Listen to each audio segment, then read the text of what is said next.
सही कहा है किसी ने, चिंता और चिता में सिर्फ एक बिंदु का फर्क होता है। इस दुनिया में कुछ लोग बेवजह चिंता करते हैं, बिना किसी कारण ही अपने आप को और मन को परेशान करते रहते हैं। चिंता हमें बीमार करती है। आज की इस कहानी में हम सीखेंगे कि क्यों हमें बेवजह चिंता नहीं करनी चाहिए। एक गांव में एक किसान था जिसे एक बहुत ही बुरी आदत लग चुकी थी, और वह आदत थी बेवजह चिंता करने की। वो हर समय किसी ना किसी चीज की चिंता करता ही रहता। वो हर समय सोचता रहता कि कहीं मेरे साथ कुछ गलत ना हो जाए, जबकि उसकी जिंदगी में अभी तक सब कुछ ठीक ही चल रहा था। उसके पास एक बड़ा सा खेत था जिसमें अच्छी खासी फसल हो जाती थी। खेती करने के लिए 2 बैलगाड़ियां थीं, एक अच्छा घर था, एक पत्नी और 2 प्यारे बच्चे थे।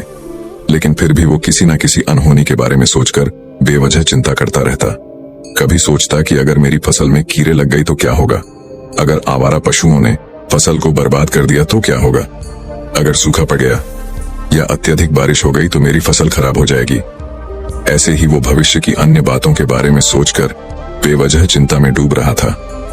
जैसे कि कहीं खेती के समय मेरे बैल बीमार ना पड़ जाए, मेरे बच्चों का भविष्य कैसा होगा, कहीं बुढ़ापे में मुझे कोई बड़ी बीमारी ना हो जाए, मेरे बच्चे बुढ़ापे में मेरा ख्याल रखेंगे भी या नहीं, वगैरह वगैरह। अपनी इस लगातार बेमतलब चिंता करने की आदत की वजह से वो आसान और परेशानी नहीं लगता था, और अब उसका किसी भी काम में मन भी नहीं लगता था। उसकी पत्नी ने भी इस बात को अनुभव किया कि उसे बिना मतलब चिंता करने की आदत पड़ चुकी है। उसने उसे कई बार समझाने की कोशिश भी की, तुम बेवजह चिंता करना छोड़ दो, लेकिन उसके समझाने का कोई मतलब नहीं रहा। उसे पता चला कि नगर में एक महात्मा आए हैं जिनके पास सारी समस्याओं का हल है। फिर एक दिन वो उसे लेकर एक बौद्ध भिक्षु के आश्रम में पहुंची। बौद्ध भिक्षु बहुत ही बुद्धिमान और ज्ञानी व्यक्ति थे। किसान और उसकी पत्नी अपनी सारी समस्या बौद्ध भिक्षुओं के समक्ष रख दी। किसान ने कहा, महात्मा, मैं हर समय किसी न किसी बात की चिंता करता रहता हूँ। मैं ज्यादातर उन बुरी चीजों के बारे में सोचकर चिंतित होता रहता हूँ जो अभी तक मेरे साथ हुई भी नहीं। किसान की समस्या को पूरे ध्यान से सुनने के बाद बौद्ध भिक्षु ने कहा, ठीक है, तुम दोनों कल सुबह आना और फिर मैं तुम्हें तुम्हारी समस्या का समाधान बता दूंगा। अगली सुबह जब किसान और उसकी पत्नी बौद्ध भिक्षु के आश्रम में पहुंचते हैं तो देखते हैं कि बौद्ध भिक्षु बहुत ही चिंतित अवस्था में जमीन पर पालथी मारकर बैठे हुए हैं और उनके सामने एक दूध से भरा गिलास रखा हुआ है।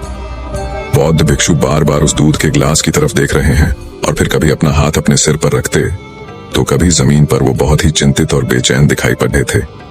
ये देखकर किसान ने पूछा, महात्मा, आप इतने परेशान क्यों लग रहे हैं? आपके समक्ष दूध रखा है, आप इसे पी क्यों नहीं लेते? महात्मा बोले, मुझे चिंता हो रही है कि कहीं इस दूध को बिल्ली ना पी जाए या फिर मैं कहीं जाऊं और तो क्या पता या दूध कहीं गिर जाए। मैं दूध को पीना तो चाहता हूं लेकिन मेरा भी मन नहीं है।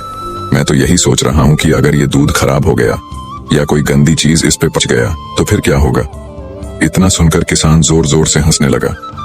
किसान ने हंसते हुए कहा, इसमें इतनी चिंता करने वाली कौन सी बात है, ये दूध ही तो है।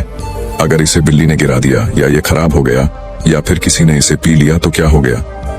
ये आपको दोबारा मिल जाएगा और वैसे भी आपका चिंता करना व्यर्थ है, क्योंकि ना तो अभी इसे बिल्ली ने गिराया है, ना ही खराब हुआ है और ना ही अभी इसे किसी ने पिया है, और हो सकता है कि भविष्य में ऐसा हो भी ना। किसान के मुंह से ये बातें सुनकर बौद्ध भिक्षु मुस्कुराए और बोले, मैं भी तो तुम्हें ही यही समझाने का प्रयास कर रहा हूँ कि भविष्य की उन घटनाओं की चिंता करना व्यर्थ है जो अभी हमारे साथ हुई ही नहीं और बहुत बड़ी संभावना है कि वो कभी होगी भी नहीं। और अगर हो भी गई तो जिस चीज को तुम एक बार हासिल कर सकते हो उसे तुम दोबारा भी हासिल कर सकते हो, और अगर नहीं कर पाए तो कोई बात नहीं, क्योंकि समस्याओं के आने के साथ ही उन समस्याओं का सामना करने की हिम्मत भी अपने आप ही आ जाती है। ये बातें सुनने के बाद किसान को लगा जैसे किसी ने उसके गाल पर एक थप्पड़ मारकर उसे नींद से जगा दिया हो। उसे महसूस हुआ कि वो भी तो यही गलती कर रहा है। वो भी तो भविष्य की उन घटनाओं के बारे में सोचकर चिंतित हो रहा है जो अभी तक घटी ही नहीं और शायद कभी घटेगी नहीं।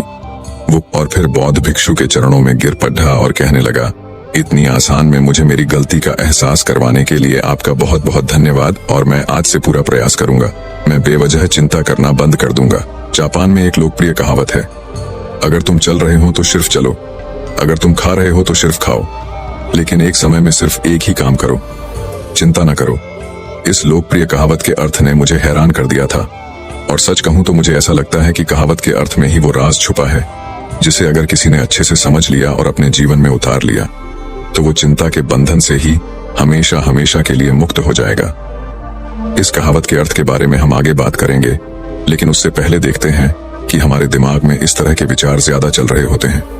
पहला, क्या मैंने ये काम सही से किया? दूसरा, क्या मैं इसे और बेहतर कर सकता था? तीसरा, इसका परिणाम क्या होगा?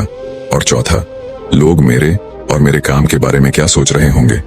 ये ऐसे कुछ विचार हैं जो हमारे दिमाग की सिस्टम में ज्यादातर समय चलते रहते हैं, लेकिन हमें पता नहीं चलता, क्योंकि हमने इन विचारों के साथ जीना सीख लिया है और हमारा दिमाग काम भी ऐसे ही करता है कि अगर हमने इसे किसी काम को कई बार करवा लिया तो फिर ये उसे अपनी आदत बना लेता है और फिर हमारे चाहे बिना भी उस काम को करने का प्रयास करता है। शुरुआत में तो हम किसी भी काम को अपनी इच्छा से पूरे होशो हवास में करते हैं, लेकिन बाद में वो हमारी आदत बन जाता है और फिर हम बस बेहोशी की हालत में बिना सोचे समझे उस काम को करते चले जाते हैं। जब एक बच्चा छोटा होता है तब उसे पता नहीं होता कि चिंता क्या है, लेकिन जैसे ही वो बड़ा होता है माँ बाप कहना शुरू कर देते हैं, बेटे आपको होमवर्क करना है, आपको उसकी चिंता नहीं हो रही, आपके एग्जाम आने वाले हैं, आपको उसकी चिंता करनी चाहिए। और ऐसे ही न जाने कितनी सारी चीजों के लिए बच्चों के आसपास के लोग उसे चिंता करने के लिए कहते हैं और वो छोटा बच्चा इस बात को मान लेता है।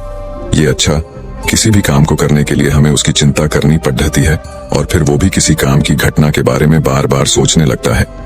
शुरुआत में तो वो ये काम जानबूझकर करता है, लेकिन धीरे धीरे उसका मन इसे अपनी आदत बना लेता है और फिर ना चाहते हुए भी उसका मन एक ही विचार के बारे में बार बार सोचता रहता है और फिर वो अपनी पूरी जिंदगी चिंता के इस जाल में फंस कर रह जाता है। लेकिन अब प्रश्न ये उठता है कि इसका समाधान क्या है? तो इसका समाधान है ऊपर बताई गई जिन कहावत का अर्थ यानी जागरूकता। हमें अपने विचारों के प्रति जागरूक होना पड़ेगा। हमें थोड़ी देर रुककर इस बात पर ध्यान देना होगा कि कहीं हम ना चाहते हुए भी एक ही घटना के बारे में तो बार बार नहीं सोच रहे हैं। हमें पूरी जागरूकता के साथ ये देखने का प्रयास करना होगा कि पूरे दिन हमारे अंदर इस तरह के विचार उठते रहते हैं। अब आप पूछ सकते हैं, केवल जागरूकता क्या करेगी? मैं कहता हूं यह काफी है। ये मन को शांत करने के लिए पर्याप्त है, मन को अपने स्वभाव का एहसास कराने के लिए पर्याप्त है और जीवन में जागरूकता लाने का सबसे आसान तरीका है ध्यान करना। ध्यान करने के दौरान अपने विचारों पर ध्यान देना, और जब आप पूरी जागरूकता के साथ अपने विचारों पर ध्यान देना शुरू कर देंगे तब आप पाएंगे कि आपके मन में चलने वाले गैर जरूरी विचार एक एक करके अपने आप ही गायब होना शुरू हो जाएंगे और फिर आप एक आनंदित और शांत जीवन अनुभव कर पाएंगे।